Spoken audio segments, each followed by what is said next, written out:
Welcome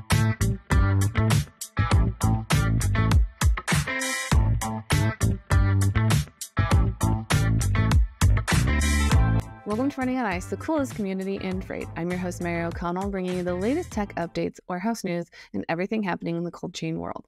Not only is there the coolest show in freight, but there's also Running on Ice, the newsletter that could not be colder. You can subscribe to that on freightwaves.com/runningonIce. Before we get into our guest interview, let's get into some headlines. Maersk Container Industry has launched its door sensor for StarCool reefers. This sensor is integrated with the StarCool controller and helps mitigate undesired door openings, smuggling, and theft. One of the most significant benefits of the door sensor is that it captures door events even if the reefer is not plugged into power. This feature is especially useful for shipping companies that need to manage their reefers remotely. The sensor has a battery lifetime of 10 plus years, providing long-term reliability and reducing maintenance costs. In recent years, fresh preservative-free products have become increasingly popular among pet owners. However, these products come with unique challenges for pet food manufacturers and distributors, ensuring the food is kept cold during transport and storage. This involves a combination of temperature-controlled storage and transportation, as well as monitoring temperatures at various points along the supply chain. Pet food processors are also taking steps to further improve the efficiency and safety of their cold chains, whether it be through technology upgrades or small process changes. These improvements have helped ensure that pet owners receive the freshest and most nutritious products available. Who knows, maybe pet food's going to be the next hottest thing in cold chain. German frozen food manufacturer Frosta has expanded their vegan frozen food offering to include frozen fish sticks. Previous hits in the freezer aisle include chicken fricassee and vegan Asian street food dishes, described as indistinguishable from the classics. The vegan products target the growing flexitarian consumer in Germany. Flexitarians are people who primarily have a vegetarian diet but occasionally eat meat or fish. Today we are joined by Adrian Graham and Brandon Arnold, co-founders of Brew Movers. Welcome to the show, guys. Hey, how's it going? Thanks for having us. I am very, very, very excited about this one. I found out about you guys through a beautiful press release, a beautiful press release that you guys had, and I cannot explain, as someone who used to move beer, I cannot explain how beautiful the thing that you've created is. Before we get into that, why don't you give us a rundown on kind of your guys' background and how you started Brew Movers? Brandon, we'll start with you. Sure. Thanks for having us again. I have been in logistics for quite some time. It's the only career I've ever had. So, good or bad, but I've been in it for a long time. I started my career at C.H. Robinson in Chicago, spent about 7 or 8 years there. Then I went on to XPO Logistics and helped them get their brokerage up and running in Charlotte. From there, I started my own trucking company, Hatch Transportation. Was an over-the-road fleet based in Charlotte, and that's where I met Adrian. And Adrian came on board with Hatch, and we formed that trucking company, kind of grew that up a bit, grew that fleet. And then we got back into the brokerage space, and we're kind of moving general commodities for a while. And then kind of by chance, my brother was a brewer in Nashville for a big brewery, and they started reaching out to us for logistics help with festivals and different things. So being beer lovers, we kind of jumped on that opportunity, and our name started getting passed around that we knew what we were doing in the beer industry and beverage industry. And we decided to attack it and make it our niche.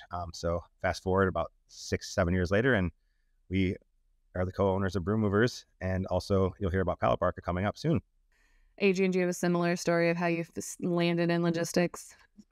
Besides that, our wives met at a coffee shop one time, and then it's kind of fortuitous, but there was a 5K running race in Charlotte, and got done with the race, and I'm just beat red. And Cassie my wife meets me with a beer, and we're standing there, and she looks around. She's like, "Hey, there's that girl from the coffee shop. We should go over and talk." And so we met at one of our customers' brewery now in the parking lot after a 5K race. And, the rest is, so they say, history. And we're going, our daughters are 3 months apart in age. So they became little besties, and they still talk to each other as besties, but in different countries. And yeah, so that's how we all came together. I absolutely love that. That is so sweet. You never know. Hey, beer brings people together in the best ways. Right. So the real meat of this, for those who might not know, you guys have invented this amazing thing, and it's called a Pallet Parka. And basically, it's in my mind, it's like a parka that you zip up around a pallet. And then after I talk to you guys, that literally is kind of what it is. It's like a little protective blanket that you put over a pallet that keeps things kind of cold, protects them from the elements, and does a whole bunch of stuff. But why don't you guys kind of explain what it is and why it's so important in kind of solving a lot of the beer problems? Sure. So quick story. Obviously we are in the business of moving beverages. So the reason and the concept that we came up with is because a lot of our customers are reaching out to us for refrigerated LTL and refrigerated partial shipments. And as most of you probably know, that's a really tough niche market. It's very expensive. There's a lot of time constraints around it. So we thought there has to be a better way to move things in transit and keep them cold and protect them from both extreme heat and extreme cold. And so Adrian's got a bit of an engineering background. So we sat down kind of on a napkin, probably at a brewery, probably over beers, and already coming up with this concept of how can we create something that'll keep stuff, within a certain temperature range in transit. And we knew there's other products out there that are blankets and different covers, but there was nothing that worked really well. And so we created this product called the Pallet Parka, which is reusable, adjustable, and it is insulated to protect from, like I said, extreme heat and extreme cold. And it keeps products, beverages in particular, within a certain temperature range in transit.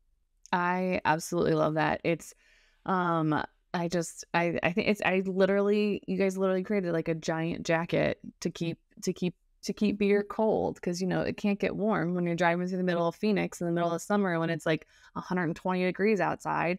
You got to keep your beer cold. You can't let it get warm. Then it spoils. It doesn't taste right. And especially your craft beer. I mean, the large domestics, I'm gonna make a bold statement. Their taste is probably not going to change that much if they accidentally get too warm. But a lot of the craft beer and some of those niche beers, that does start to alter that flavor profile and everything. Adrian, what are some of these key features and the benefits that Pallet Parka offers in terms of kind of protecting beer and against like weather elements, forklifts, all that jazz? Yeah, absolutely. So we designed the Pallet Parka to not be one size fits all, but actually be adjustable. And so we've been fortunate to actually procure a number of patents in the US. A week ago, we just got 3 patents in Canada for it as well. And it's a really great product because it stops 2 types of heat transfer or cold transfer. One is reflective. It is made of a reinforced aluminum skin. And then the convective is really stopping airflow crossing against the product. And so we got the patent on the adjustability. So our Pallet Parkas, we have 2 different sizes. One can go from 20 inches up to 45. Another one can go from 45 all the way up to 70 inches. That coupled with 6 sides of protection. There's other similar products, like Brandon said, out there on the market, but they're just a shell that goes over the top. And pallets are, the last time I saw, have holes in the bottom of them. So a lot of cold air, a lot of heat comes up from the bottom. And so we have patents on that now that stop a lot of that airflow and really protects it, builds a little Pallet Parka cocoon around your beverage, your product. When we ship other commodities in it as well. But really that's the nut of it there, is that it's adjustable. And the best part about it, it's reusable. So we have a little bit of a sustainability play as well. Brandon and I, we grew up in the Northeast playing hockey. We essentially invented a oversized hockey bag that the Pallet Parka can fold back up and go into. And so as a shipper, you'd put this little duffel bag inside with a parcel label, ship it to its consignee, and then they drop it back in UPS and send it right back to you. And that's been, I guess, the biggest amazement about the Pallet Parka is we're seeing people get 10, 15 uses out of these for multiple years. And the ROI that we've seen using the Pallet Parka versus refrigerated shipping in some situations can be 3, 4, 5 times cheaper than shipping on reefer LTL or something like that. I feel like especially in that LTL world, because if I'm a small craft brewer, I'm not necessarily sending a 53-foot van every day full of beer. I don't necessarily have the capability to send all that, but I do need to move beer. I think I like that you guys have that solution because, again, some of these small to medium sized shippers, they do need that solution because, or some sort of protecting or temperature controlled solution on an LTL shipment because, like you guys said, shipping reefer LTL is insanely expensive and kind of difficult. So anything that myself as a shipper could do to not have to do that is a win in my book. Yeah, and it also, the one other piece I'll mention is it also protects from freeze, right? So a lot of times, and not necessarily even on a dry truck, sometimes people are using them on refrigerated trucks, but they might ship a bunch of frozen items on a refrigerated truck so that the temp of the reefer trailer needs to be a certain temperature, but they can put things that they don't want to freeze in a pallet park and also load it up onto that same refrigerated truck. So we found that use as well. That has to be a great angle, especially from the carrier side, knowing that I can fit more on this truck and I can fit other things on there. Because I can only imagine the nightmare that comes with trying to consolidate down the different temperatures of everything, because you probably have ice cream that has to stay at one temperature, lettuce at another, beer at another, milk at another. I could not even imagine the logistics. But if it's like, oh, I can just zip it up in its own little coat and send it on its merry way, done, immediately done. I also like the sustainability aspect for it, just because, as a sustainability nerd, I do appreciate that because it's literally just ship it back and you don't have to keep buying new pallet parkas every day. Although I'm sure you guys would be more than happy to sell brand new pallet parkas every day. Yeah, and also the the emissions from reefer units don't need to be run, so there's less emissions, right? Because if you're using a pallet park, you put it on a dry truck, so there's not that extra diesel being used for the refrigerated unit. So one of the things that I really like to hear are some of these success stories. So what's some of those big successes you guys have had with some of these instances with the Pallet Parka, whether it's, save something from spoiling, save something from getting damaged? What kind of impact has this made for your shippers and your customers to know that, their goods have an extra layer of protection? Sure. I'll give you a couple examples to start, and I think Adrian might have a couple as well. But one of the ones I remember early on was a brewery in Pennsylvania. They brew a very fruity sour that if it gets too warm, it could actually re-ferment and be a big disaster and even explode. So they reached out to us about shipping some beer from Pennsylvania down to Miami, and it was in the spring, I believe, May-ish. So the temps in Miami were pretty warm. And it was a 4-day transit, and it left this is one of the early testing stages, and it left the cooler, I believe, at 40 degrees. And over a 4-day transit, it arrived at 47 degrees. So it only increased about 7 degrees on a dry LTL truck, touching multiple terminals and forklifts over 4 days. So that was a huge success. That was one of our early wins. And we've had many more like that since. Another one is we shipped a large kombucha company out of Tennessee that ships to the Carolinas. Kombucha can easily get destroyed and even cause an explosion if it gets too hot, and a huge mess. So we've done a lot of testing with kombuchas, and again, in a 2 or 3 day transit, as you know, in LTL, things go wrong. It actually got lost for a couple days at a terminal. They didn't know where it was, and then eventually it showed up. You mean an LTL carrier has lost something? The audacity! I've never heard of that in my entire life. And that kombucha showed up, and it was perfect temperature, ready to sell. Otherwise, without the pallet park, it probably would have been a total loss. So, Adrian, do you have any fun stories like that? Not of kombucha exploding. We got no kombuchas exploding, no beers exploding, but we also help bring craft brew around the world. And so a lot of times, whether it's going to the UK, Central Europe, or even Japan, we help facilitate that. And the great thing is there's a lot of outside forces on an airplane. You have weather, and not necessarily from the one terminal to another, but just sitting on the tarmac. And so we use the Pallet Parka a lot for exports, and it helps to protect the beer when it's sitting on a tarmac waiting to get loaded onto an airplane, which it only takes about 2 to 3 hours for that pallet to reach ambient temperature. And we took a 10-day transit to Japan one day, and it peaked out at about 55 degrees, was the highest it got during that time. And granted, it was moving from location to location, so it was in cooler, it was out of cooler, but yet it never got above 55 degrees. So the IPAs were nice and ready to drink, which was awesome. So, and like breweries are finding this to be that solution, and we have a number of breweries that are actually mandating their distributors to either use refrigerated shipping or the Pallet Parka. And that's a huge testimony for it for us. And we're so humbled by it. But it's great because the distributors go the Pallet Parka route because of the cost savings in most situations, right? So.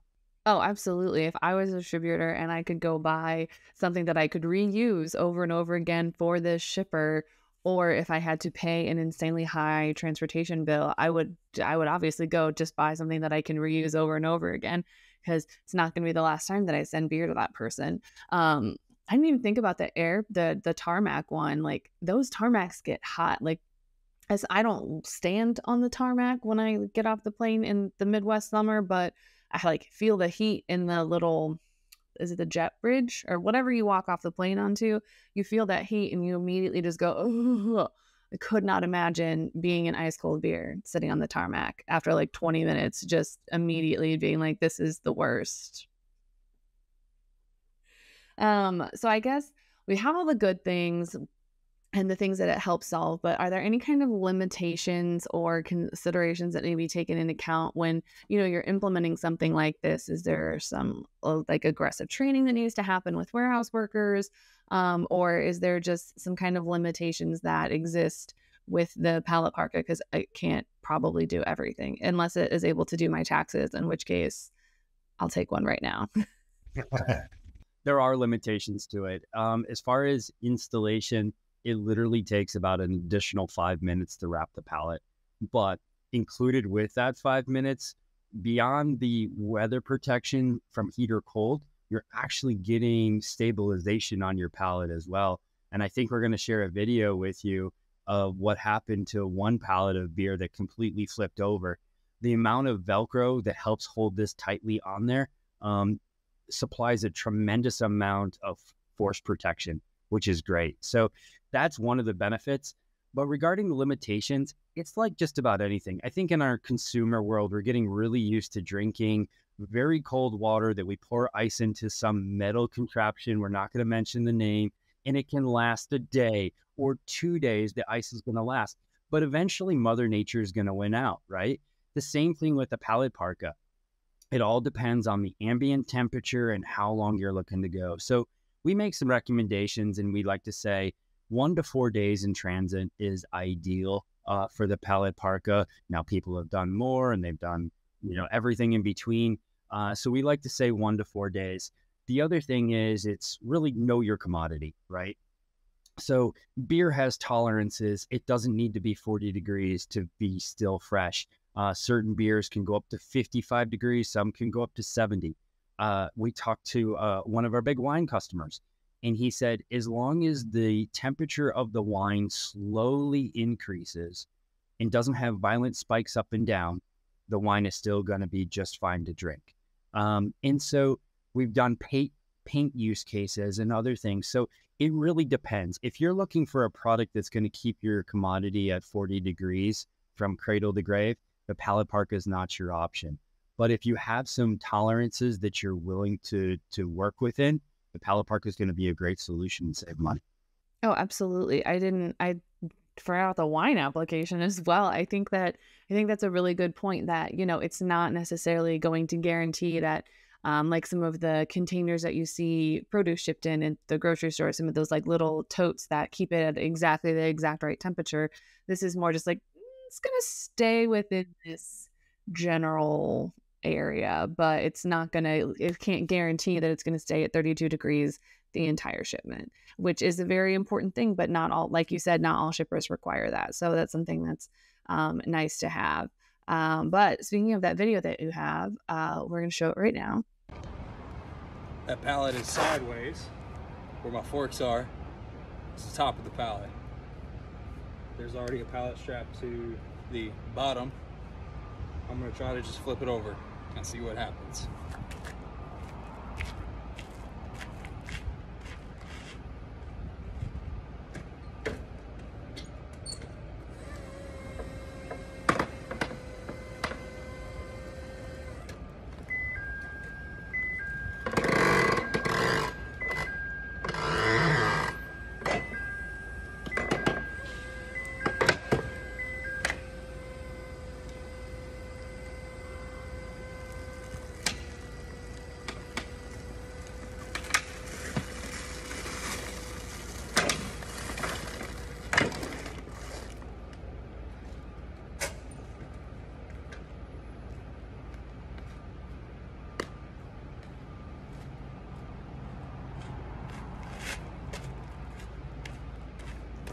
wonder how easy it would have been for the terminal to do that.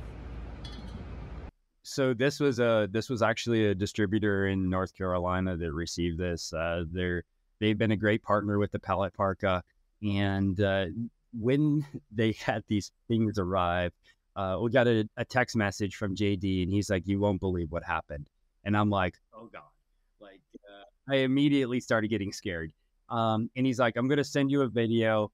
The Pallet Parka's okay, but the other pallet didn't make it," is what the text message said. And so we were like, "What?" And that was all. And so he sends the video, which we just saw, just like that. And all of us were like, "Oh my goodness." And it had inside of there 70 cases of beer that traveled. The other pallet that was in the same LTL truck had 70 cases. That pallet was all over the back of the truck, by the way. Yeah, that's what we like to call a really bad day, when you open up the truck and you're like, "Oh, this is bad."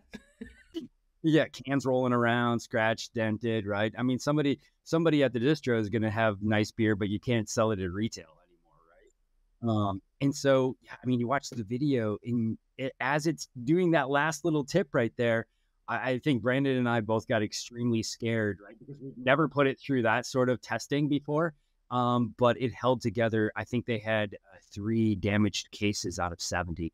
Because of that, they weren't unable to sell. 3 out of 70 is not bad. That's an easy claim to process compared to the total loss of 70. That is, I mean, it's a game changer. I don't want that to be like in stone that it's only going to be 3 out of 70 for every single shipment. So we got to make that disclaimer out there for sure. But also, LTL carriers out there, just be better. Just be better.